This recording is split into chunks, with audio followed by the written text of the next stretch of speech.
The urge to speak on this topic appeared with a random debate with our colleague on Navodaya Vidyalaya should not provide free food to girl students, as this male and female discrimination is not that much prominent nowadays, so women should not avail the advantages.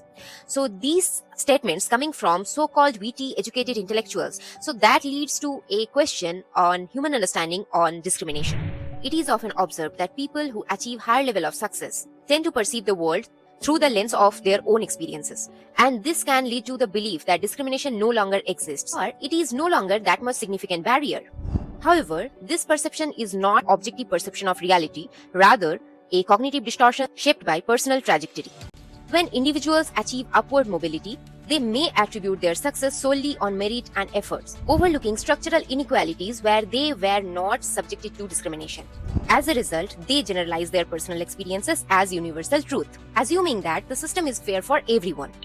This particular perspective is reinforced by survivorship bias. Society tends to highlight the success story, while ignoring those many individuals who, despite equal efforts, remain constrained by systemic barriers like caste, gender, race, class. Those who are at the top are visible and vocal, while those who are excluded or suppressed remain largely unheard. How their voice will come to the top?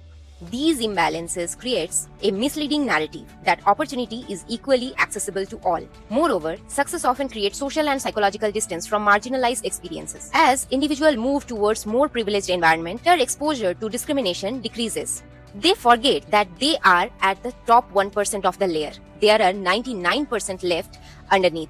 But that 1% becomes their entire world. They sit with them, they chat with them, they live with them. So they think that entire world has been progressed. And over time, these reduced exposure lead to a diminished sensitivity towards discrimination, making discrimination appear either exaggerated or obsolete. The inability to recognize these patterns is not an evidence of their absence, but rather a limitation of perspective. The belief that discrimination is now exaggerated is less a statement about society, but more a reflection of cognitive bias and social positioning.